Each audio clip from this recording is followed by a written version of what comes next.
Hej, mit navn er Jens Brink Olesen, og i dag skal vi tale lidt om, hvordan det hele startede. Jeg har taget min far med. Jeg hedder Ken Olesen.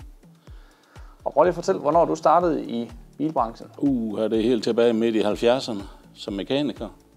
Det var i 10 år, så kom jeg til at sælge Volvo Renault personbiler, som jeg så har gjort i 15 år.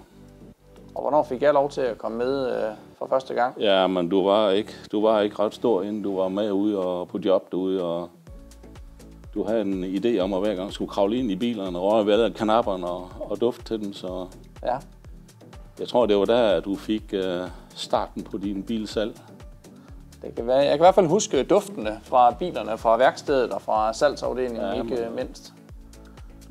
Du var meget begejstret, og det kan man også se her på billedet. Du hjalp mig også med at vaske bilen. Altså, jeg kan jo næsten ikke selv få lov til at gøre det alene, uden at du stod lige ved siden af. Ja. Det var en fornøjelse. Og du har mange års erfaring inden for salg? Ja, cirka 40 år. Så jeg har prøvet mange ting. Og de sidste 20 år som distriktssælger ved Toyota Truck. Ja. Ude på større virksomheder.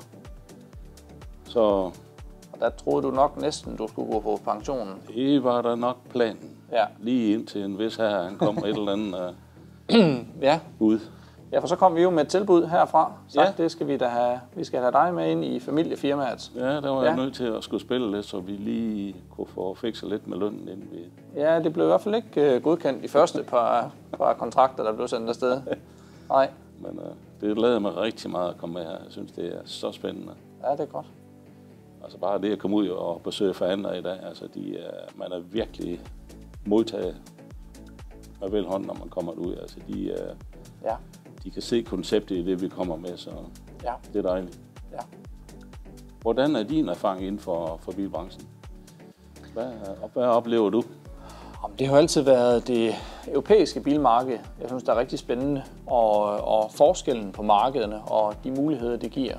Så nu kan man sige, nu er vi i hvert fald i et marked, hvor elbiler er rigtig, rigtig interessante for de danske bilforhandlere, og modsat lidt mindre interessante andre steder rundt i Europa. Så at bruge den erfaring, synes jeg, der er rigtig, rigtig fedt. Så jeg prøver at komme med nogle biler, og du prøver at så matche, hvad er det egentlig forhandlerne gerne vil have af mærkemodeller derude. Så status, det er jo, at Carcelle blev stiftet i 2023, og du kom med i 2025. Og så glæder vi os vel bare til at handle med jer forhandlere derude. Så ring eller skriv til os. Vi glæder os. Hej. Vi er klar.